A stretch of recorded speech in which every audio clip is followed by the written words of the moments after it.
Good afternoon, everyone. We are back with another Have You Met? And this is episode 2. We're joined by my host Max, our co-host Max, and our special guest, Nerd Cosa Nostra, Sean. How are you doing today, my good Good, man? good. How you doing? How you guys doing? Doing great. Just starting off the weekend pretty awesomely. Yeah, I am not sweating to death like the rest of the country, but it is what it is. How about you, Max? Oh, I'm good. I slept in today. Just to get my coffee going now on my Jack Skellington mug. Nice. Yeah, I'm stoked to kick off this series. Last week we were chatting with Phil, and now this week we are honored to be joined by Sean at Nerd Cosa Nostra. And yeah, Sean, I know that you recently started to engage with folks on panels and started to make your rounds around different live streams. I've been seeing you a lot more, which is awesome, and getting to know some of your interests and stuff. So I was really stoked to invite you on. But yeah, give us a little bit of your backstory and what brought you here to Movie Talk World. Yeah, so it's been an interesting journey thus far. I mean, as you know, Ray, and as Max will find out here in a moment, the journey for me is still very new, right? I've kind of been in the background, making contacts, making friends with various content creators in the chats, really providing support where I can, right? And then as I engaged with more of these creators on a regular basis, I found like, hey, well, I have a lot of these same interests, right? Whether it was comics, movies, video games, just, we'll call it geek culture, just to give it a phrase, so to speak, right? And I say, well, I have a lot of things in common with these individuals, so why not take it a step further, right? So I decided, hey, I'm just going to kind of just jump in the deep end, right? I'm just going to start seeing what it takes to create content or start getting on other panels just to kind of get a feel for it and see if this is something I really want to do. That I'm really interested in? And I found out very quickly it was, right. And while I have a lot of things in common with these individuals like yourself, I always find it good discourse to say, hey, we like the same things, but we may not have the same opinion about that same thing, right? And that's okay. It's okay to have a different opinion, and I think that makes the conversation that much better. But yeah, it's been so far it's been like a 5-month journey for me. Like I said, I'm still very new into it. I've been, like, as you know, Noob. Yeah, noob. I've been engaging with a lot of other, like I said, creators, joining their shows, just trying to provide them, any support that they might need, whether that's just having another voice on the show or just maybe filling in for someone who can't be there for that evening. So yeah, it's been fun thus far. Excellent. And yeah, don't count yourself short. You're not just, an extra person on a panel. You are one of the most valuable contributors that I've seen in a long while. And this is just a preview of like how awesome he is as far as like the screen presence, ability to speak, like carry on a conversation, banter, like stream of thought. You get it all with Nerd. Careful, Nerd. She's going to be promoting you to everyone. You're going to be all over the place now. No, yes. Her words are so kind. I appreciate that. Yeah, actually, I kind of gave you the moniker Cosa because I was just like, oh yeah, that sounds like a cool sort of like snippet of your username, and I'm pretty sure you said you're okay with that, but I just want to like confirm. I'm 100% okay with that. 100%. Awesome. So it's either Nerd Cosa Nostra, Cosa, and you're okay with folks calling you Sean, your name? Yeah. So Rhea helped with your origin username, your Nerd Cosa Nostra? No. Oh. So I had Nerd Cosa Nostra, and I think it was probably about a month or so ago when we were on actually probably a little bit longer ago. We were both on the Sci-Fi Center on a Saturday night, and the topic got somehow shifted to horror. Which we were both excited about because then we just kept that conversation, that topic going. I think many people were, they were okay with it, but no, Ray and I were like, no, we're gonna keep this going for as long as we can. Yes. This is gonna turn into a horror topic. And yeah, it was soon after that. She, like I said, as she mentioned, she kind of gave me the shorter name of Cosa, which I'm all for. But yeah, as far as like my actual name, yeah, that came up on the Four Nerds a while back. I was on a show, and we give Dawson a hard time because it came up, and as soon as he said my name, everyone was like, "Oh, you just doxed him. You just doxed him all over the internet." Which again, I don't care. I mean, people know my name; they know my name. It's not a big deal to me. So, No, what, I how comfortable you are on screen. Like I said. Oh, sorry, didn't mean to cut you off. no, whatever you're comfortable calling me, one of the three, I'm okay with. So Tight. And Max, I know you're more of like the fun question person, and I'm more of just like, the human element question person. Well, but yeah, let's get to what you have to say. Oh, well, I had some questions. I also asked Phil last week. Okay. If you had all the money in the world, what would your day be like? Because that's the way I like to live my life. I need my day job. I need it. But I try to, on the weekends or after work, I try to live it the way I was if I was a millionaire. I'd still be doing this. I'd still be talking about movies, playing video games. What would you do with all the money in the world? What would your day be like? If I had, while I would enjoy talking about movies and doing all that stuff, I think I would definitely think and feel my internet presence would definitely diminish a bit. Just for the simple fact that I would want to experience things I hadn't experienced before, Okay. right? So for example, if I had all the money in the world, I don't think I would necessarily, and I guess my view on it is I don't necessarily need all the money in the world, just enough where I believe I could live and do the things I've always wanted to do and still not have to worry about money. And anything else extra, those who have supported me on my whatever the journeys I've been in my life, whether it's content creation, whether it was, putting myself through college or, whoever was there during those times that kept me going, taking care of those individuals. Okay. And anything else, I think the other thing that holds close to me, I've had a couple family members, especially my grandmother, and I've known quite a few other people who have had to go through the pain of breast cancer. So that would be, I think, if I were to think of a cause or something I want to see, further along, right? It would definitely be that. And to me, that there's no amount of money that can go towards that to see what can be done to either resolve it, slow it down, do whatever it needs to do. Because I remember when my grandmother, when we found out she had it, it was just one of those things, like, it just hits home. I mean, you hate to hear about people who have it, especially friends, but I think it hits even more so when it's direct family, right? I think that's when it hits even harder. So I think that would be the other aspect I would look at. So it's not just, like I said, I need enough just to make myself happy, do all the things I love to do, not have to worry about money, but I don't necessarily need it all, right? There's plenty to go around. So a small follow up to that. You said you want to experience new things, and that was great talking about your family. And I also been touched by that, unfortunately, that illness in our family as well. But what do you mean, like, experience new things, like travel? Go do that would be your thing. You would love that would to be my travel. thing. Yeah, I would definitely want to travel. I think the very first place because I'm born and raised in Arizona, right? I'm a native. I think I'm like one of the last few natives in the state. There aren't many of us left. But I've always wanted to travel, just especially like when I think historical, like especially like Europe, things of that nature from a historic perspective. But I think I would also want to land there. I think that's where I end up want to be, is in Europe, countryside, have my cottage, have my fireplace, wow, my fire pit. I mean, I'm going like, hey, we're kind of disconnecting a bit here. It's gonna be hard to get you on a stream then. Maybe not. I'll roll into the local village and jump on a laptop, but otherwise, yeah. Okay, you're going off the grid in Europe and the countryside. Wow. Yeah, just some of those simple things, right? Whether it's just going for those walks in the morning and the evenings, and just being happy in general, right? So not having to worry about living the city life, the hustle and bustle anymore. So cool. Yeah, that's a great answer. I can appreciate that, like, at a certain point, like, because I live in a very, like, metropolitan area as well. And I travel back and forth, but sometimes it does feel good to just, go out into nature, physically touch grass, not just like metaphorically touch grass. And it's just therapeutic. There's just something different about it that, that is comforting. And yeah, I can totally hear what you're saying too about how much it means to you. Yeah, that's the goal. That's that is the plan, is to get to that.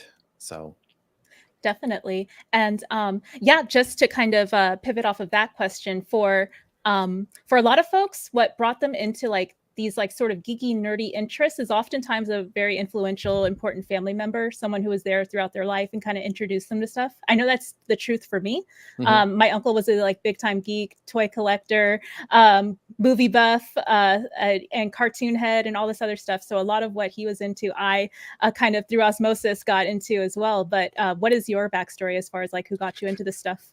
So I don't think there was any one person or really any individual growing up that got me into it. I think it was just one of those things growing up as an 80s and 90s kid that you kind of just almost fell into, right? Whether it was the G.I. Joe, Transformers, Ultron, cartoons that you'd watch on Saturday mornings, or, the toys that were really big and popular back then, because there weren't really, outside of like the G.I. Joe and Transformers movies, the animated movies that came out back then, there wasn't a lot of, we didn't have like the Marvel Cinematic Universe, the DCU or DCEU. None of that really existed back then. The closest thing you had was the Reeves movies when it came to film, and then when '89 Batman came around, right? So it was really a lot of the toys and cartoons that got me and like my brother into this kind of culture, so to speak. And then as I got older, then I started becoming exposed to like Star Wars and then Star Trek, and then it kind of just really expanded across that, right, and got bigger as time went on. But then as we've moved on in time, more movies, more TV shows have come out that you find that just build on that interest even more, right? But outside of like movies, my first real exposure was comics. And one comic book in particular, which I actually still have, I actually bought it new then. It was the 1990. It was the first edition, 1993 Superman, the Return of Superman. It was the thick compilation book where they pulled all the stories in of Superman, Steel, Superboy, Cyborg, Superman, and X-Ray. Oh my gosh, his name is escaping me now. I'm sure our friend Eradicator Christopher in the chat. Eradicator. Thank you. That book, that I remember getting that book for the first time, and since it had all these comics put into one book, it was the art, the story, and just the fact that you could almost immerse yourself into a different world for just a small bit of time, and see how these characters developed, which then again catapulted my interest from there, really, which I had already been exposed to Superman 78 and then Superman 2. So that again, this was just a nice complement to what I had seen on the film. Now I actually got to read it in comics. So yeah. And being such, so well versed in like, the actual source material and lore of a lot of these characters that are being adapted to TV and film, do you have any, feedback around like what you like and what you don't like about the adaptations of certain characters? I wouldn't say I wouldn't say I have a dislike for when let's use Batman 89 as an example, because again, that's something I grew up as a kid. Tim Burton has a style of his own. Anyone who knows Tim Burton or knows Batman 89 knows that to be very true. It was a very dark goth style of Batman. And if you looked at the Batman comics of that time, not many were like that, right? I mean, there were some, but not many. I don't dislike when I see a film not necessarily following source material, because I understand that director is going to put their stamp, their style on that character. They're going to show you what they believe the iteration of that character to be. And I respect that. And I'm interested in seeing these various iterations of these characters. I don't try to silo myself to just one version of a character. Yeah, I have my favorites. If I think about, Batman or Superman, do I have, like when I think about Henry Cavill, I think Henry Cavill was an amazing Superman. But that doesn't mean I think, oh, Christopher Reeve now is he's just thrown to the side. For the time that 78 came out, and for Christopher Reeve to play that character, that was the best thing we had ever seen for that character. And then we got more iterations, and other ones are great. But I'm okay with deviations from source material, but I would say I have my limitations if there's on deviations where right. So it shouldn't go so far to the extreme where the character is unrecognizable. Like, this is not Superman. This is not what we know Superman to be, whether it's his moral compass, whether it's his powers, or what have you, right? So I'm okay with deviation, but again, there's a limitation there. Max, do you have anything to add around that? I know, like, Yeah, this is something we talk about all the time. I thought of some additional quick questions because you're obviously a movie fan. On past guests, I've asked like what was their first VHS or something, which you could also, or what was your first physical media that you brought home. But I also want to add to that, what was the first movie that you watched and you're like, this is more than a movie to me. This is like, I'm in this. Like mine was like Back to the Future, or later on in my teenage years, it was The Matrix. I was like, this is more than a movie to me. I love this. I'm all about this. So what's the first movie that really grabbed you? Okay. So, I'll try to answer these in that order. So the first VHS I ever, or like physical media, the first one you remember getting bringing home and it was yours. Yeah. So VHS would be the Rocky series. And I actually still have them. They're still wrapped. I have never opened them, and I wish I would have brought them in here. I would have shown them on camera. But and I would have been really jealous. So so growing up, the Rocky and Rambo series were my favorite ever since as far back as I can remember. And my grandfather had bought me the individual copies of, and this was only when Rocky 1 through 4 were out. He bought me individual VHS copies and then bought me a box set. So the box set I could open, but I had to keep the individuals wrapped, which I always have. So those were the first two VHS physical medias I was ever given. I actually ever owned, like, that were actually mine. DVD was The Matrix. That was the first DVD I ever bought. I think that was mine too. Yeah. I think that really pushed DVD that at the beginning. Yeah, it absolutely did. And I actually still have that physical copy because, again, it was one of those things where this was the first one I had bought myself at the time. So it's just one of those things I always held on to. Now, the movie that kind of drew me in, that said, yeah, this is absolutely amazing. What two movies? Back to the Future 2, because I love the concept of time travel in movies. While I don't believe a movie has ever gotten it right, when you actually break it down, and like, none of this would actually, if you break it down, the story, even like Back to the Future 2, would not happen the way it plays out. But I just love that concept of time travel. And then Terminator 2.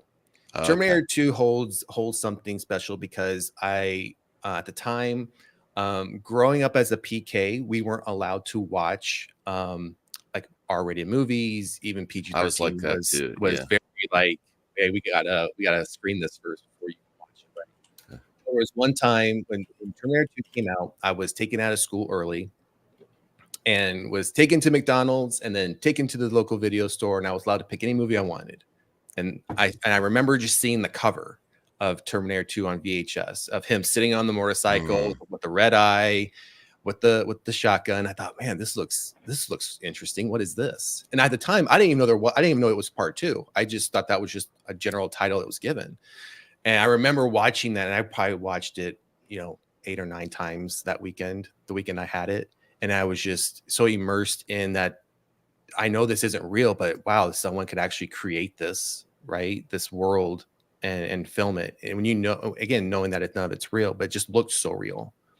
So that definitely drew me into the whole love for not just movies, but even the science, more of the science fiction type side of movies. So cool. I add to that because I forgot to mention also, if you can even, that was great answer, nerd. Thank you. Yeah. But I also want to see, I want to get to know me even more. Like, what about like video games and music? The same vibe. Like, what was the first game you remember getting and playing and like, oh, this is awesome? Because you said you like video games and then music. Yeah, I don't know how much you like music or not. So that's something that we don't get to hear a lot from our movie co-hosts. Not all the time is what music you like. Okay, yeah. So video games. If I think about first and current video games, first video game, I think many kids in my generation, you either had we had the Atari, which for me was Space Invaders, and then around that same time, Atari was kind of shifting out. The Nintendo was coming in, and it was the classics. It was the, Super Mario Brothers, Tetris, Mike Tyson's Punch Out, and one that we played a lot was Excite Bike. I don't know if anyone, Okay, I don't know if you've heard that, but it was like that dirt bike game where you could kind of build your own track, right? So those were the as growing up. Now, current video games, the Assassin's Creed franchise, I absolutely love. I don't think I have disliked one Assassin's Creed game, and I enjoy them because you have an open world. And you decide if you want to continue kind of playing the main story, or if you want to go do all these side quests, side missions, start looking for whether it's treasures, the maps, things of that nature. So I like that you can kind of just do your own thing at your own pace. BioShock 2. I know these are some of the older games. BioShock 2 I hold close because I'm a time period person. So the time period that this kind of sits in, yes, it's futuristic, but it plays on like that whole 1940s aspect, whether it's the music, the aesthetics. I loved anything between the 1920s through the 1950s. I love. If I could decorate my house in nothing but 1950s decor, I would. Music. My music range is quite a bit. That's great. Quite a bit. So first physical music I purchased was Tupac's "All Eyes on Me." Oh wow, nice! I would have never guessed. Yeah, I remember because it was one of the. It either was at the time or was one of the first double CD rap albums that had been released. So that was the first one I had ever purchased. I grew up a huge.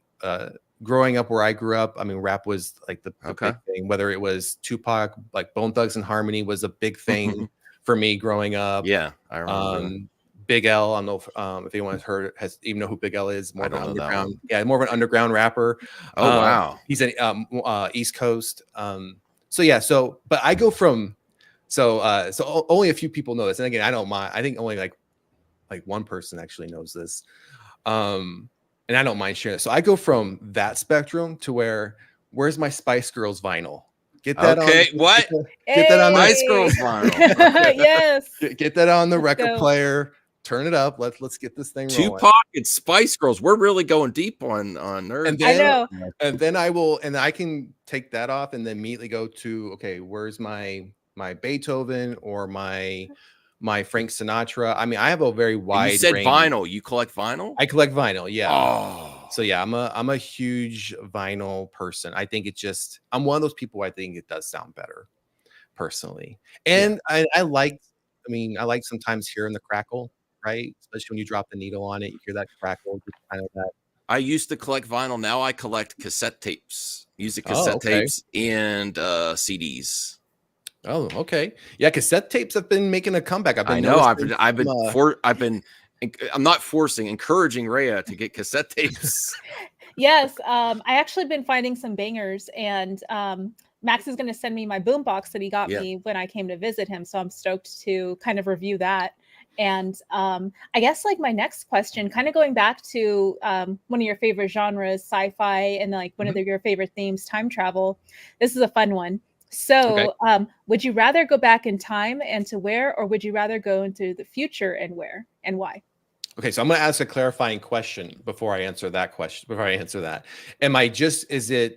Is it like a Back to the Future type time travel, or is it a Doctor Who type time travel where I can go space and time? Because if it's a Back to the Future, I can only go like where I'm located at into that time period, and I'm still at where I'm at.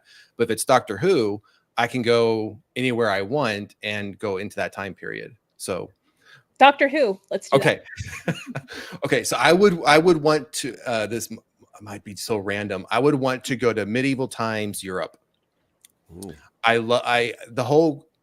It wasn't a great period of time, and I respect that fact. But the Crusades, I'm a history person, so I love reading history. I love learning about history, and the Crusades period is just one of those times where I don't know. I've just been drawn into that time period, and what had taken place during those hundreds of years. So I would want to that's where I would probably want to land, and I'm obviously not be seeing because I don't want to necessarily not make it back, but definitely would want to be more of the Doctor Who aspect.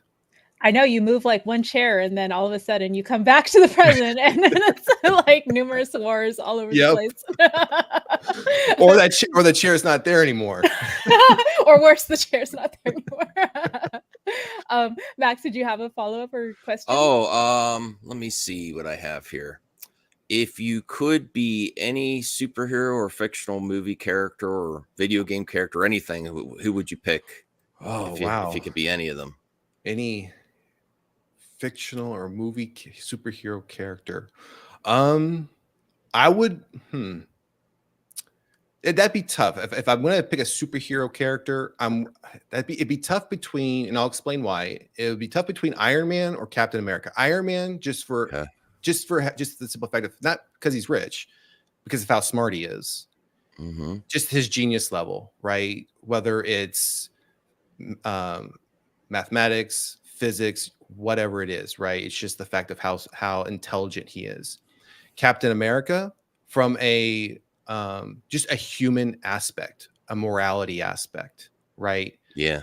I mean, we when we just look at Captain America, I mean, again, yes, the movies are fake, yes, they're written, they're scripted, but if we don't look at it that way, if we look at it a little deeper, and we see this in some of the source material of Captain America wanting to do the right thing, regardless of what that right thing is and what consequences could come of it for him. If the right thing means, something happening to him, but it's still the right thing to do, then we're going to do the right thing, right? So I think it's being able to have that strong moral compass of, no matter what the consequences are, you're still going to do the right thing. Cool. I would go with those two things. Well, that's actually like a cool follow-up question. So obviously, like, the Brave New World trailer dropped, and I'm sure you already spoke about this on your show with the Four Nerds, but I also kind of wanted to see if you had any, like, after hearing some of the discourse or seeing what folks have been saying online and some of the reception, what are your high-level thoughts around it? Are you excited for the film? Yeah. So Max and I we kind of talked about this a little bit pre-show. Yeah, I'm excited for it. I mean, I think this is more of a teaser trailer. I think that's kind of how they're saying it is. Tell Rhea she's got to watch Falcon and the Winter Soldier. I'm really pressuring her. She doesn't like pressure, but you got to watch it now. That's the thing. It's just like, I like the more fantastical, like colorful, magical parts of comic book movies, and that's my jam. So when it came to Captain America, it was a little bit more grounded in reality, and there were more stakes, so it felt a little bit more like this could actually happen, so I like to be taken out of any type of sense of distress or existential thinking for the most part, just so I can enjoy the film a little bit more and kind of escape a little bit, because I'm all about escapism when I'm watching a lot of my favorite content. But anyway, I just wanted to kind of like pivot it back to you.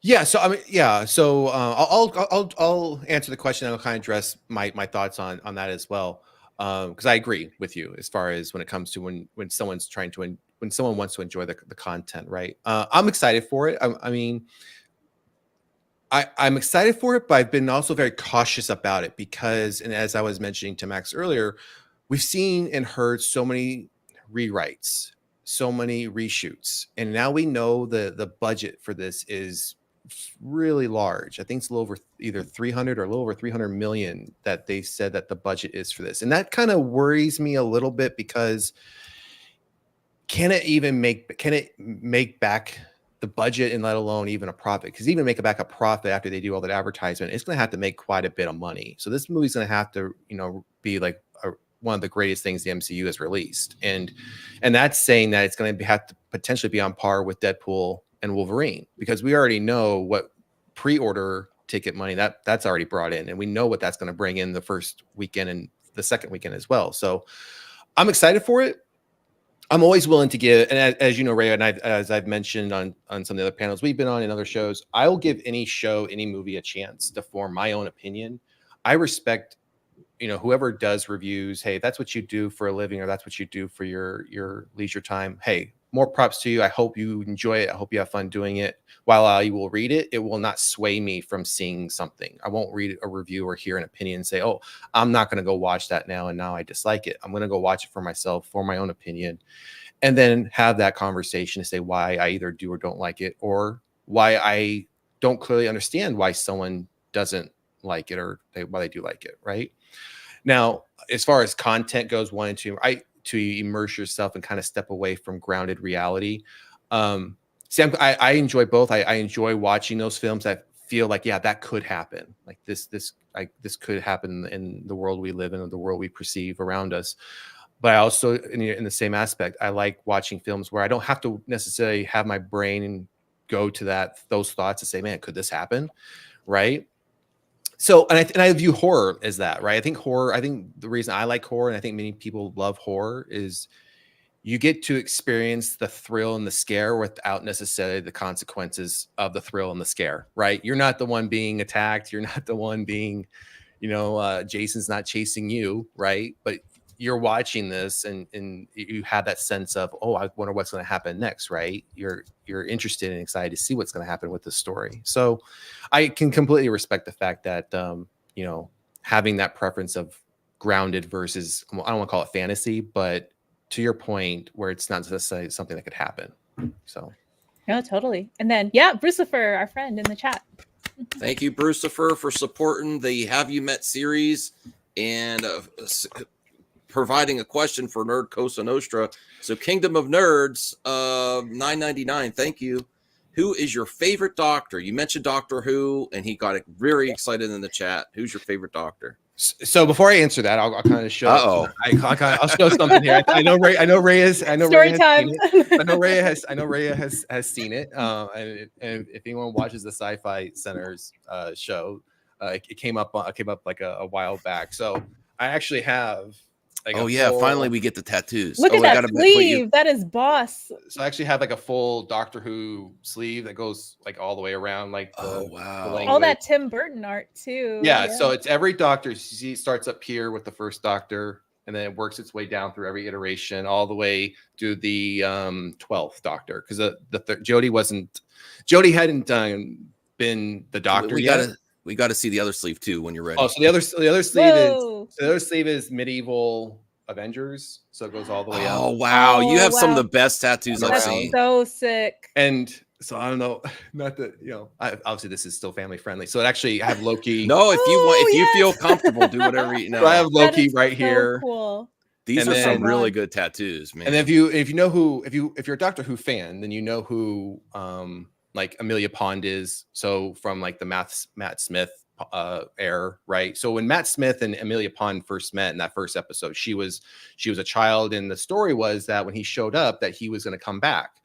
And then we see in that first episode when he came back, I think like 12 years had passed, so she had already grown up. So here we go. Hold on a second. Oh wait, there's more. So here is actually Amelia waiting for him to return, and then you have the TARDIS up here, and then it goes right into the sleeve. So I like how it's them styled like Tim Burton type. Yeah, style? So that's awesome idea. Yeah, so the Doctors are all like that Tim Burton style. So you see, like with Matt Smith has like right here, he has like the big eyes and this big smile. Yeah. Oh wow. So By the way, I did saw you collaborate with shirt. your tattoo artist, or how did you I went in knowing, okay, I want a Doctor Who sleeve. I'm a Tim Burton fan. This is what we're gonna do, and we just ran with it, right? Man, that's awesome. So ones I can't show. So I mean, again, you could, but I'd have to kind of stand on the desk. So, no. But yeah, so I'm definitely tattooed up. I have my left leg is from hip to ankle, a Harley Quinn sleeve, all variations of Harley Quinn, from Margot Robbie to variations of the comic. And then my you're a lot cooler than I am. My left leg, same thing, from hip to ankle is a Joker sleeve, all different variations of the Joker. You have a new fan here. Bruce wants to know. I'll drop the link. Yeah. Also, Bruce might ask you to come on his show too. I'm sure, because he's like that guy's cool. I'm getting text messages already.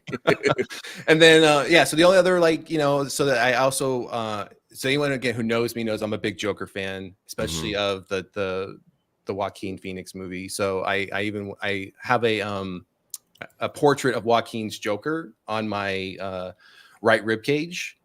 I'm when it comes to geek stuff, as you can tell, I'm I'm fully vested in it. So I just subscribed. I think everyone should go sub to Sean for sure. And I'll for sure drop your X/Twitter too. Yeah, I appreciate it. Thank you guys. Yeah, of course. And gosh, I was just about to ask. Oh, so I did see your Art the Clown. Okay, go ahead. Real quick, Matt Smith, though, is my favorite Doctor. Okay, Matt Smith. Good choice. Do you like House of Dragons now?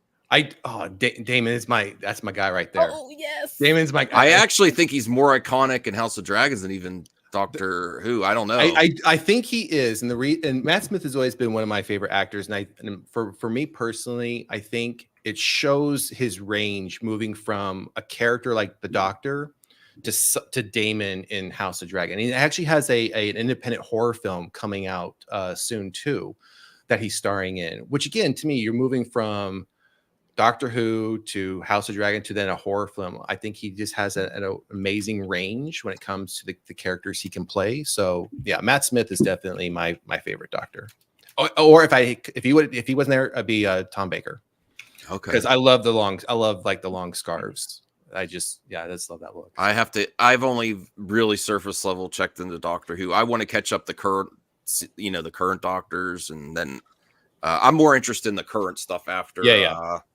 What was the Eccleston or something after him? So the Ninth Doctor. Yeah, he was around for one season. Yeah, I liked him. I watched a little bit of the most popular one after him, David Tennant, and then I stopped. Smith. And I have to go back to Tennant. Where or can you do? I have it. I'll follow up for if you have someone. Should you go check out David Tennant or something, or where would you say to start now? Where if you want to do current day Doctor stuff, where would you say to start? I would so if I was doing current day, I would definitely start with David, because there are aspects of David's story that will make sense when you start watching Matt Smith's Doctor. Things will go back and tie back that far, because you will see. So there's an actor. So it helps. That's good. It absolutely helps. Yeah, definitely. If you're gonna watch current, start with David, because as you move forward, you're gonna be like, well, wait a minute. I remember when you're watching Matt Smith, you're like, wait a minute. I remember seeing this play out a bit in when David was the Doctor, and it will. I think that's when they were doing things well with the Doctor. They were definitely tying these stories across multiple seasons where you could link and label them together. It didn't feel very independent, like very siloed, like, oh, I can only watch David Tennant or I can only watch Matt Smith, right? They kept it all very synchronized. I actually wanted to circle back to your love of horror, and you brought up a good point about the new Captain America movie having this super inflated budget because of all these, production issues. Whereas with horror, you can throw someone $10 million and they'll give you a banger, and you'll make $100 million. Exactly. So yeah, I wanted to get your take on that. I think it's something I think the industry could learn from. Let's just take one of the most common examples I think does get used. And it launched a franchise. I don't necessarily believe it should be still going, which is the Saw franchise. And the reason I say that, and while I love horror and I enjoy watching these movies, I do think there comes a time where you can only rinse and repeat the same content over and over again, where it feels like, okay, I've saw one was great, was amazing, 2, 3, okay, now we're up to 9. And we're having to bring back a character that we know is dead to try to revitalize this franchise. Okay, at that point, hey, let's call it a day, right? We've made tons of money. Let's try to do something different. And I think what we've seen in 2024 with some of the horror movies, we're starting to see it revitalized. We're starting to see fresh ideas, which is what I've been enjoying seeing. I'm not saying they've all been great, like A Violent Nature. I don't even know what to say about that, besides I was just so disappointed. I had so high hopes for this film and was just left just very disappointed. Well, could I do a follow-up to that? What's your current day favorites? Like you said, new ideas are finally getting Late Night with the Devil. I wanted to see that, but it is going to freak me out. No, you've got to see it, and don't watch it at 10 a.m. Watch it like 9 p.m. Hey, Max, you watch that. We'll get Rhea to watch. Well, I am a new to horror. Rhea's been helping me. Perp's been helping me. Bruce has been helping me, because as I get older, I think sometimes people when we're growing up are a little bit more pretentious about our likes. Oh, this is only the cool stuff. As I get older, I want to be going into more genres, Yeah. explore, because everyone's just negative online about certain things. I'm like, well, there's all this untapped stuff. Like you said, growing up, you didn't get to see a lot of radar. My family horror was not in my Oh, my not parents mine would either. not let me watch it. So I never developed the love of it. And some of the stuff freaks me out. So that one looked really cool. The trailer was fire, and I was like, "Oh no, Yeah. the devil!" Though I'm like, "Oh my god!" But everyone says that's great. But what's some other ones? Like, do you Rhea got me into the X trilogy and Maxine, Yes. and Longlegs is out. So what's I some was getting other? I was getting ready to mention the X trilogy. Yeah, because I was just getting ready to say Maxine just came out. Long Legs. Definitely. I'm interested in that. And I think the problem is though is again you either have people who have a love for horror, right, and I think do have an appreciation for the genre, but then you have the other side that are looking at it strictly for entertainment and scare factor, and they don't necessarily. I don't want to say they don't understand the genre, but I think they're just looking at it from under a different lens and thinking, oh, well, this didn't scare me, so it's not a good movie. Well, not every horror movie is meant to jump scare you. That's not necessarily the purpose of every horror movie, right? But yeah, a Late Night with the Devil, I highly recommend that. It absolute great film. Definitely one of those ones where you're going to want to watch twice because you're going to want to watch it for what's happening, but then you're going as you watch it, you're going to understand. Wait a minute, I need to go back and see and understand the details of the story a little bit more, and then I think the second viewing you'll appreciate it a lot more. But real quick though, so Max, I'm not sure if you saw it, but we got a thumbs up from Rhea when I said if you watch that, she'll watch Falcon Winter Soldier. She gave a thumbs up. So sounds like all you need to do is watch. Yeah, we were discussing this on one of my other shows as like a challenge. We each see something that's on our watch list, and okay. Fine, Rhea. I'm down for. I'll watch Late Night with the Devil if I can find it on my streaming. I'll have that caveat. It's probably on somewhere. Oh yeah, I'll definitely buy it if I have to or rent it. Yeah, just to watch it. And then Falcon and the Winter Soldier's on Disney Plus, so you should have that. But as far as to your point, Max, yeah. So for me, my first exposure to horror, I was probably 18, 19. And my first, so yeah, because horror again was not allowed growing up, and for me it was Halloween, the first Halloween 1 and 2, the original, and The Exorcist. Those were my first 3 horror films I was ever exposed to. And once I saw those, especially Halloween 1 and 2, and I think I gravitated to that because it felt like one continuous movie. Because where Halloween 1 ended, Halloween 2 picked right up, where you then see Laurie being taken to the hospital, Michael following her to the hospital, and that whole story playing out. And I was hooked on horror since. And I remember that probably like a week or so later, I probably went out and bought every Halloween DVD I could find. Friday the 13th, I bought the whole box set of Nightmare on Elm Street. I just totally immersed myself into the horror genre. Right, no, that's so rad because like I'm referencing back to our original conversation, maybe like now it's probably like a few months ago when we turned the Sci-Fi Center into the horror center for about an hour, and it was totally tight. So like we had a really good discussion around the themes in horror. Like it's not just to your point, like this crazy serial killer on the loose. Like there's actual psychological themes, and to your point, it's not going to be all jump scares. There's actually like psychological horror too, which I find a lot more disturbing. So like The Shining, would be one of them, and even like one of my favorites. I even while it does have a few jump scares in it, I don't view it as a jump scare horror like Seven. I view Seven as a psychological thriller, psychological movie that I would deem underneath the horror umbrella just because of what takes place in it and its setting, right? But yeah, I think even like when it comes to like supernatural stuff, like if we think about and if I use this as an example, like Paranormal Activity, like when that one came out, I mean, we hadn't seen anything like Paranormal Activity at the time that came out, and while it has its jump scares, you're not, to your point, worrying about the killer outside your window or who's calling you on the phone like we see in Scream, right? It's this entity or spirit that's causing this, whatever it's causing, right? So I totally agree there's various aspects of horror, and I think people need to understand that. They think horror, they think Jason, Michael, Freddy, and that's very surface level. If people would take the time to kind of get a little deeper into it, to your point, they would find there's psychological, there's supernatural, there's the thriller, there's killer clowns. I mean, Art the Clown, right? Yes, I mean, he's on your shirt. So. I love that shirt. I'm a big fan of Art the Clown, so I can't wait for Terrifier 3 to drop. We got Terrifier 3 dropping later this year. Yeah. And even the Terrifier series, that's not for your average horror watcher. I mean, you have to be really into the horror genre and be able to watch those films. But if you are, I would highly recommend them. I mean, they're for what they are, they're great horror films. Oh, did you say the Terrifier? Yeah. So Terrifier. Do you know if you're a fan, you could go to Walmart right now in the horror section. They have a VHS of Terrifier 2 for $30. New, it's the first mass-produced new VHS. Oh, you know that. They released the VHS. They released like a little I want to call it an action figure that actually, if you put water on it, some of it turns red to mimic blood. And then they also released a few shirts for it. They had like a whole like a horror section, but Terrifier 2 they definitely included in that as well.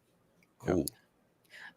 Oh, another thing that I noticed about horror too, now that we're like really digging into the topic, is that not that like horror is inherently like, feminist or anything, but I do think it's kind of forward thinking in that it gives its female characters an opportunity to be protagonists and actually go through realistic stakes of like, what would you do in this situation? And a lot of times, like, I get frustrated with certain characters, like, why would you run up the stairs when you know the killer is like literally still in the house? Run outside, dummy. But like, I guess like my point is that I tend to get attached to the Laurie Strodes and the Sidney Prescotts, because like they're tangible, down to earth, characters. It's not just them being women that I attach to them. I'm like, there's actual stakes, and I actually build connections with them throughout this movie and like, through the sequel. So I feel like I'm growing up with them. So I don't know if you have any thoughts around that. No, I agree. And I think that's something that, especially the Scream series, has done very well, right? As far as when it comes to their female characters, and they definitely made them the focal point, right? To where, they're not just being killed off within the first 10 minutes, right? Or they're not making those decisions that just literally do not make sense for the character or the horror movie. So I think as the Scream franchise has progressed, that's something that they've done very well, and they've continued to do well. I think the other, unfortunately, it only got 2 movies. I think it did it very well in both. Unfortunately, the second one doesn't necessarily get a lot more of the attention as it should, but was around Julie James. Her character. So Julie James is the character name. So this is in the I Know What You Did Last Summer movie that came out in, I think, what was it, the late 90s? So it would have been like 96, 97. I want to say it was 97. I think the first one came out. Yeah, somewhere around there. So it was the character Jennifer Love Hewitt played. So while we saw a version of that character, as you saw that movie go on, kind of like with Sidney Prescott, for like Neve Campbell's character, you saw her kind of finding herself and not just being a victim in the horror movie, kind of being the one to go after the killer, so to speak, right? So again, I think that's something they've done very well, and I think we should see more of in whether it's a new franchise or just a new horror film as it stands on its own. I think that those are like a breath of fresh air for the genre. So. Oh, I think we got a question from the chat, and folks watching over on X and YouTube, definitely drop some questions in the chat if you'd like. Max, I think Cal asked a question, if you're okay with popping it up. Right here? Is this one? Yes. Okay. Go ahead. So King's Port Cow, what does Nerd Dude think of the Devil's Rejects, or just Rob Zombie as a filmmaker? So I appreciate Rob Zombie's style when it comes to his movies. So you love the Munsters too? No, I'm just kidding. I do. I did enjoy the Munsters. Oh, Ray and I have talked about. I didn't watch it yet. So yeah, her and I have actually talked about this. I think we're probably a very small minority that, which is okay, right? Hey, not everyone's gonna like the same things, but when you find someone who does like the same things, that's always great as well. So the Devil's Rejects, I when I think about Rob Zombie's portfolio, The Devil's Rejects is one that I like. Three from Hell, I like that one as well. Now, when it comes to his two Halloween films, I will watch them because I'm a Halloween fan. Do I say, oh, I'm going to watch Halloween? Am I reaching for Rob Zombie's one of his two movies? Probably not. I will reach over them probably over like Halloween Resurrection. You know, that wasn't necessarily one of my favorites, but I'll probably reach for H2O or The Return of Michael Myers or The Revenge of Michael Myers, the producer's cut of I mean, I'll reach for those before I reach for Rob Zombie's versions of Halloween. While I appreciate his style, I appreciate what he was trying to achieve. I know there was a lot of studio interference on those. I know there was probably a lot that he necessarily didn't want to do. I know he didn't want to come back for Halloween 2, but he did because he was like, I'm not going to do it. If I come back, I'm not doing another one. This is it. I'm done. So I kind of wonder, with that mentality and with that approach, did you really achieve what you wanted to achieve with these two movies, knowing you had studio interference, knowing that because of that you didn't want to come back and do number 2, but you did anyways? So I like his other stuff, not necessarily his Halloween movies. I like the classics when it comes to that character. So, but yeah, when it comes to Devil Rejects, like I said, that type of stuff, sign me up for. I'm all for it. I think I'm not easily offended, so I have no problem like putting that stuff on. I know some people are, and hey, if you are, then that's not necessarily the movie for you. I have another question. Well, Cal was also asking, and when I was trying to find an image for Nerd Cosa Nostra, there's like Mafia type stuff. With some other genre movies that you think may not get enough coverage on Movie Talk and that you're a fan of, or some genres that you haven't really delved into, you might say you're open to. Like, what is your favorite Mafia movie? Do you like Mafia stuff? Man, that's hard. That's a hard question. And then also, I'll give you my top 3 Mafia movies. Okay, go ahead. And then also, I'm making it real hard. I'm giving you multi-push to say that's all right. And then hidden gems, underrated things that you could recommend to people, because you seem to have watched and experienced a lot. That's for later if you click on that. But yeah, definitely Mafia movies, maybe TV shows, whatever. Okay. Let's see. So I'll try to answer. I think there were 4 questions in there. I'll try to answer them in the order that you were asking. So genre. You better get it right. No. Okay. Genre that I don't think gets enough attention. Westerns. I love Westerns. Get enough attention. I don't care. We don't even see enough Westerns anymore. I mean, I think one of the last big Westerns I can remember where people. So you went to see Kevin Costner's Horizon then? I have. Oh, you did? Oh, wow! I found someone. And I like Kevin Costner though. But yeah, I do too. Westerns don't come around that often, and I think that's unfortunate because the last big Western that we ever really saw or had so much buzz, if you really break it down, was Tombstone, and that was a long time ago. And then we've had other Westerns come out, but they just, I don't know why they didn't hit, like Appaloosa. I don't know if I'm pronouncing it right. Appaloosa. Yeah. And then we also had the assassination of Jesse James by the coward Robert. Yeah. It had Brad Pitt in it and Casey Affleck in it. If anyone hasn't seen that, go watch it. It is a great Western. It's not like like Tombstone where it's just constant like horseback riding, you're chasing the bad guy, you're shooting the bad guy. I mean, it's a really well written Western. Now, if you want that type of stuff, like Bone Tomahawk with Kurt I've heard of that. I want to see that. Is really an amazing Western. It is a violent Western, but it's still an amazing Western that, again, many people either Bone Tomahawk is what it was called. Yeah. Either haven't seen it or have heard about it, like, oh, well, it's a Western.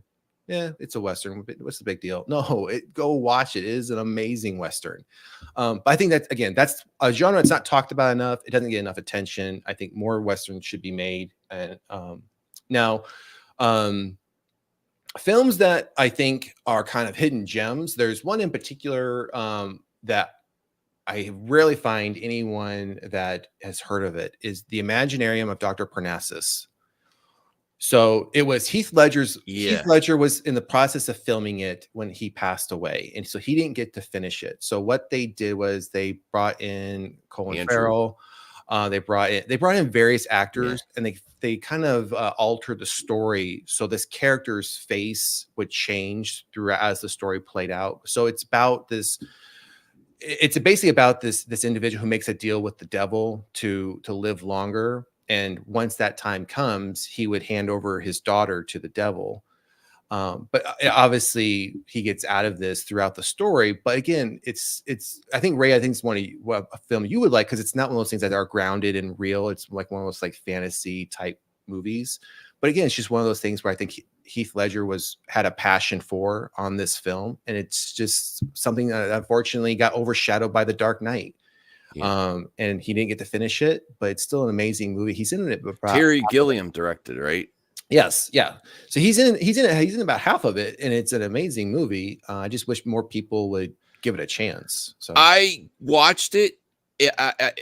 I saw some cool stuff in it, but I didn't get it at the time. But I like to revisit movies, and sometimes I love them later on. So I would rewatch that one for sure.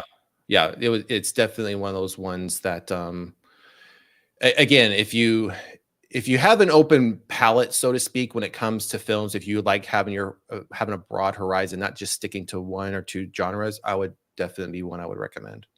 Mm-hmm. So. And I apologize. I probably messed you up with so many questions. Were you going to say your Mafia movies? And yes, stuff? Mafia movies. Okay, so Cal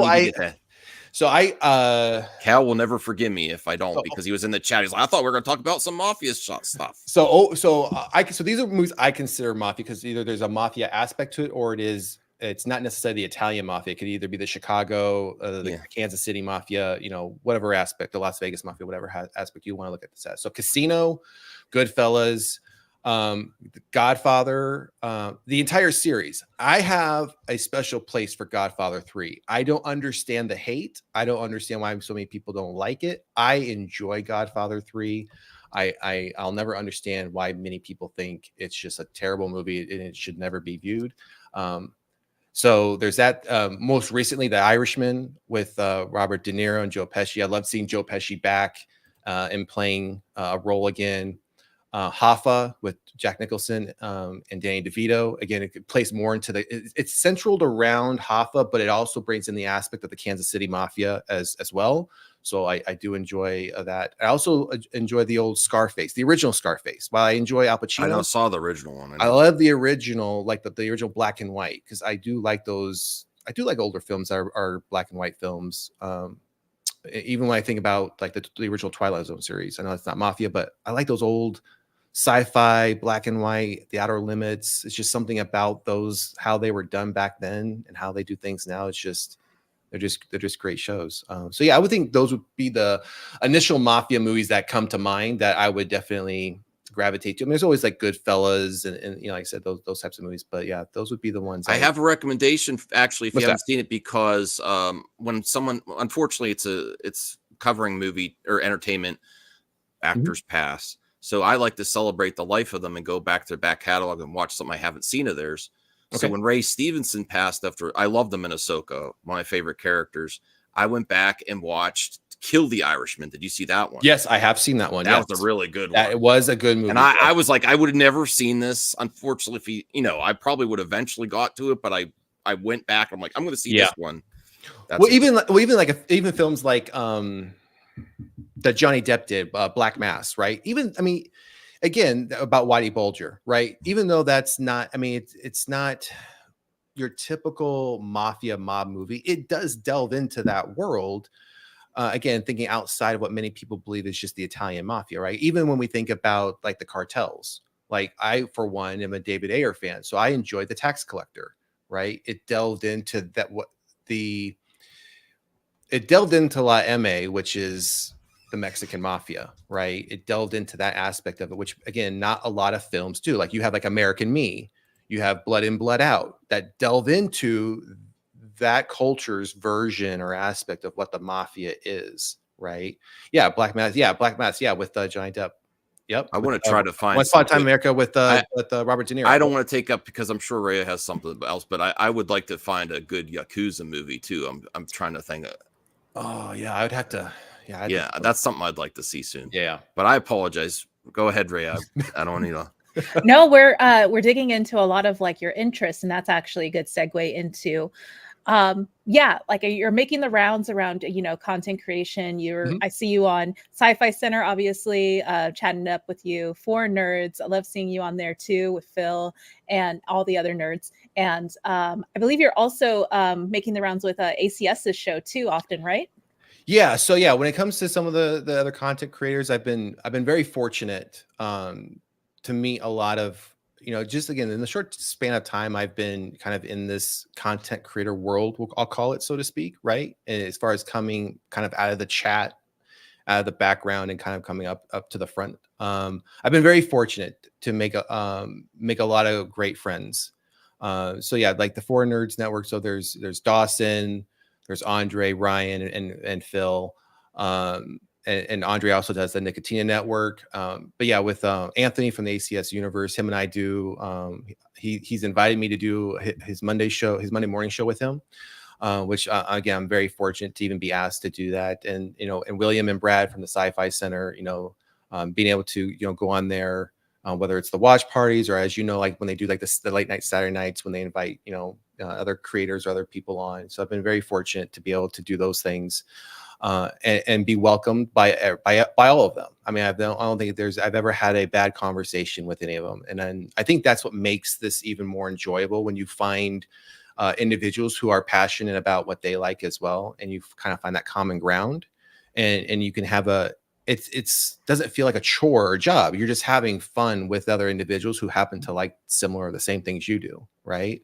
So yeah, I've definitely been very fortunate with all those creators and groups. So Yeah, definitely. And I want to be respectful of time. I know we're dipping into over an hour, but really quick. So all that said, contributing to all these different, podcasts and things like that. What are your plans? Or do you have any like concrete plans as far as like being a content creator yourself on your own platform? yeah, so yeah, I'm in the process right now. As you and I kind of talked offline, one of the things my primary focus wants to be around horror content, right? I know there's a few creators out there that do focus on horror content, but when you look at it and in the grand scheme of the geek culture, it's a very small percentage of it is on horror content, right? So I enjoy horror. I know other people enjoy horror. My best friend, she enjoys horror, right? So it's just always been one of those things I've wanted to talk more about, and whether it's the TV shows or the movies, current, previous movies, and there's a few other things where I do want to kind of delve into, as far as more real life content, not necessarily, hey, this is a serious downer debate conversation, but more, hey, let's just talk about real life stuff. What are your challenges? Hey, these are my challenges. Hey, this is how you get through it. I've been there. Or hey, here's some advice, right? It's just common chat, right? That I think many people can benefit, but what can bring them in is having that common geek culture. Like, hey, this person likes what I like. I may have other things in common with them, or I may have some real life aspects that this person might be able to help me through, right? I don't think we ever get that far into this. We always just keep it surface level and just talk about the content as far as what movies are out. So I think that's another area that can be looked at. So I love that you mentioned that, because this is kind of an ongoing discussion I have with I've had it with Max, I've had it with other content creators I get to be on their shows for. But basically it's this I guess like this slice of the internet, I like to call it, where folks who may not have an outlet to talk about these topics with, they come here regularly in order to get that sense of belonging and community, basically, that they may or may not have outside of the internet. And I totally respect that. In fact, like, I've met so many other folks who, similar to me, like working from home for the past over 4 years, I kind of like had friends and family members who have moved away and stuff like that. So that's when I really started to interact with folks online, was during that time. And I've found like the best connections and friends that I can probably think of off the top of my head, like more substantial, and I feel like more down to earth and trusting, and like I feel safe around folks more than I probably ever have with my actual friends or my friends that I met in real life that I no longer speak to, unfortunately. So I hear what you're saying. Yeah. Designating space on your platform for that's very noble, and yeah, it's very generous of you. Yeah. And I think you hit on it there. It's finding a sense of belonging, and I think there's unfortunate, and it's a very unfortunate thing, where individuals feel that they can't say they like something that's geek related, right? Someone, I mean, I'm sure I'm sure you both know individuals or have known individuals like this where they love Star Trek, but they're afraid to talk about Star Trek because they know they're going to get made fun of, or they're going to get ridiculed, or like, oh, I can't believe you watch Star Trek, what, and you're how old or whatever. It's like, what does that matter? If that brings you happiness, then and those people are putting you down because of that, what makes you happy. But guess what? Those aren't your people. Those aren't people that either have your best interests at heart, or they just, they don't really care for you the way you think that they do. So, and while that's hard to accept and hear, then that's, I think, at a point where you need to go find who your true people are. And if that means it's finding a community like what you build, Ray, or what Max, you've built, or any other content creators that we know and have mentioned during this hour, then go do that. I mean, that's and you'll find that, wait a minute, there are other people who do like this, and guess what? I don't have to feel like I am, so to speak, ashamed to talk about the things I like, because you know what we don't do. How many people on Sunday paint their bodies, will go sit in a stadium crowded when it's 10 degrees outside, and no one ridicules any of them cheering for a team that they have no vested interest in at all, and they're not getting a ring if that team wins a championship. Well, guess what? We all like this content. I don't get paid. Like, the actors get paid. I don't get paid. Doesn't mean I don't like it. But we don't ridicule people who are that hardcore into sports, but we'll ridicule people who are this hardcore into movies or comics or video games or what have you, right? If it brings you happiness, be happy. And don't ridicule people for wanting to be happy. So that's those are powerful words. And I'm so stoked that we got to, speak with you today and get like a full, like, in-depth, or not even full, but like we're just scratching the surface. I'm sure it's a great introduction to you, and gives us more insight into who you as a person. Like, you're not just, someone who talks about, geek and nerd stuff on a podcast. Like, you have a lot to say as far as like substantial insight on on all these, like, movie and TV related topics, but also like giving space to having these discussions with different point of views too, and how other people connect to that media. So absolutely. Yeah, definitely. And Max, just wanted to pivot over to you. Anything else while we wrap up? Now that I've met you, nerd, Cosa Nostra, I'd love to have you on the show sometime, or do some regular movie talk, or visit you. I know the four nerds. I'll make myself over. I'll get myself over there. I'll contact Ryan. You're inviting yourself to the show. Yeah, I do that occasionally. My good pal Bruce, he's like been texting me, and I forgot to put my phone on silent. I'm sorry, Ray. You're gonna have to remind me for the next one. But he did have one more quick question, because he's like, a comic book collector, reader. If so, what are your favorite? Do you still collect? What are your favorite titles? Yes. So yeah, I still collect. I do. So I collect both raw and graded. I was for a while into a lot of the new stuff. I've since stepped back from a lot of new releases, unless it's from an artist. My favorite artists, Alex Ross, Frank Miller, are my two favorite artists. I just love the style that they come with. I'm still a collector. I have taken a step back from some of the newer stuff and focusing my collection on either graded grails that I find as grails. They're not grails to everybody else, but they're grails to me.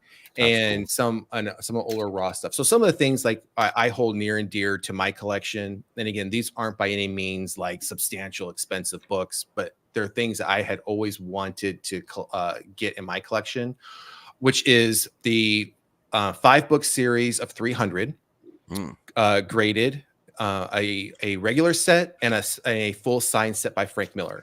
So I have been able to achieve that. So I have 2 sets of Frank Miller's 300. And I also was able to track down the Xerxes 5-book series graded, which was so hard to do.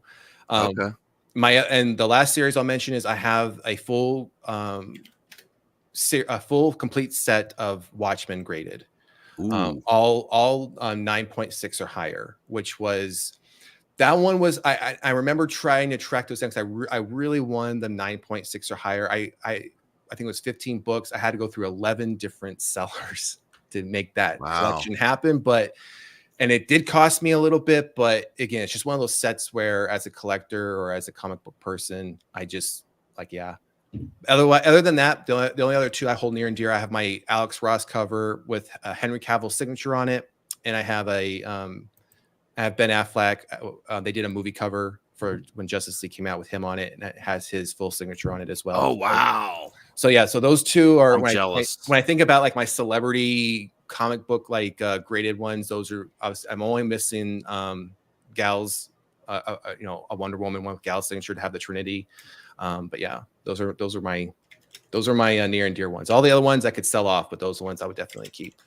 All right, thank you. That's all I have. I've really appreciated this interview. So thank you, Nerd Cosa Nostra. No. Again, thank you both for, like I said, like I told you guys before, I'm honored to be asked, and it was a great time to spend with you guys. So definitely, I'm just dropping your socials and your channel there. Y'all stay tuned. Definitely follow Sean, Nerd Cosa Nostra, over on Twitter. And I love that you're one of the hype people like me. I don't feel so alone.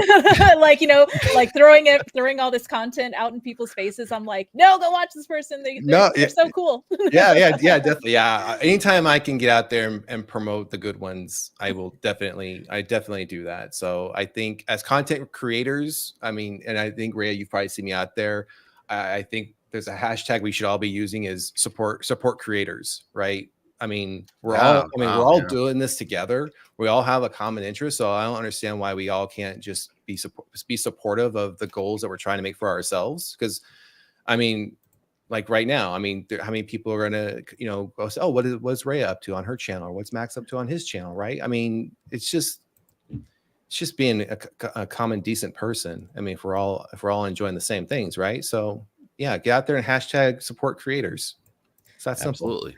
Speaking of support, since I'm at my computer, I feel like I'm gonna barge into the Cat in the Hat watch party over on. What is that? I saw it on Twitter. What is that? So I got a weird thumbnail. I'm like, what is this? So Brad was very adamant about, this is a horrible movie. We cannot watch this movie.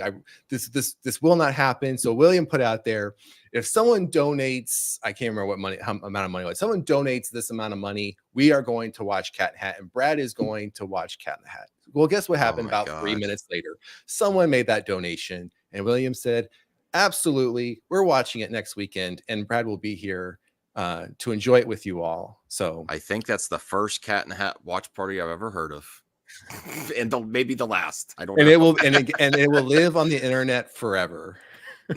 No, I'm stoked for it. I'm literally gonna go over there right after this. Okay, so I think I took up enough of your time. We want to definitely go and enjoy our weekends for sure, if not the watch party. But yes, thank you again so much, Sean, for joining us. It was amazing talking with you. I am definitely going to, look forward to chatting with you more, and and looking forward to, what you have on the horizon as far as like your content creation journey. No, I appreciate it. Thank you both for having me. Like I said, I was even just honored to even be asked. So I appreciate that. And Max, is great meeting you officially, right? Yeah. I know we've crossed paths a couple times, but it's great to finally meet you officially. And I plan on having some. My goal is to, in the next couple weeks, start getting content uploaded. Just in those final stages of just polishing up, intro, outro videos, things like that, right? So you're already ahead of me. If you're thinking about that. Yep. So. Awesome. And thank you to everyone who is watching over on X and YouTube. So definitely look up Nerd Cosa Nostra just to make sure your username is pretty much standard across X. It's standard across X, Instagram, and YouTube. Yeah, I'm not on Facebook, but I'm and Threads as well. But I don't. Primarily, it will be Twitter or X. Sorry, but yeah, primary. All good. And thanks everyone for watching. And I'm looking forward to another episode where we get to introduce you to even more awesome folks. Thank you again, Max, for hosting it on your channel, and folks watching on X. So and y'all enjoy the rest of your day. And thank you. Thank you. Thank you.